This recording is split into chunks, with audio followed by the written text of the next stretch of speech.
I am here at the Jockey Club in Newmarket, standing in front of the statue of this very handsome gentleman here, Hyperion. He's a very famous stallion. He won the Epsom Derby in 1933 and the St. Leger. He retired at 5 and then went on to have what can only be described as a very nice life, standing at stud here in Newmarket until he died aged 30. Now, why are we here at the Jockey Club? Well, it's been the Future Biogas Agricultural Advisory Board. And there we talk about things like the sustainable production of feedstock from renewable energy. So what would regenerative farming practices look like in feedstock production?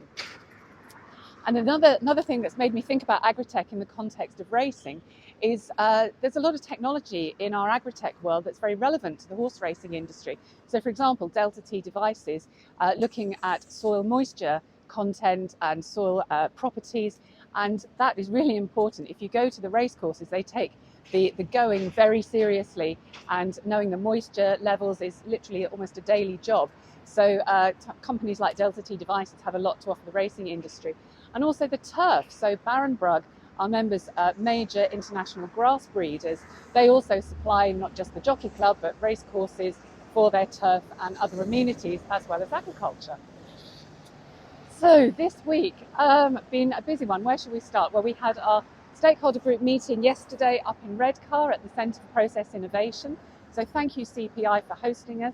Thank you to everybody who was part of our Stakeholder Group. Really important to inform our thinking and our activities. And thank you to our new Chair, Helen Ferrier, for very deft and adroit and insightful chairing of our Stakeholder Group meeting. What else? We had Making the Most of Membership event on Wednesday. So that was all recorded. So for members, it's in your member stash. I think it's also going to be on YouTube as well, so you can check in, meet the team and hear all about the member benefits of Agri-TechE. I put on LinkedIn that I gave evidence to a select committee, the Science, Technology and Innovation Select Committee, looking at the role of innovation in global food security.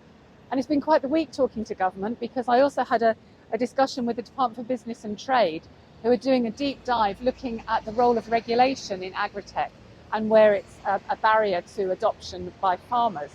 And it was very nice actually to hear that one of the Agri-TechE reports that we put out had helped frame some of their thinking. And that was our Back to the Future report that came out in celebration of our 10th birthday.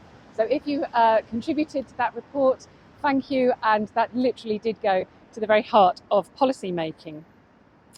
And then finally, I think to our latest new members, so the Crown Point Estate, which is a lovely, beautiful estate up in Norfolk, you're very welcome. And also to Orter Marketing, again, an agri-specific marketing agency, you are also very welcome. So I'm going to go and think more about the ponies and the role of agri-tech in horses, obviously. Okay, have a great week. See you next weekend.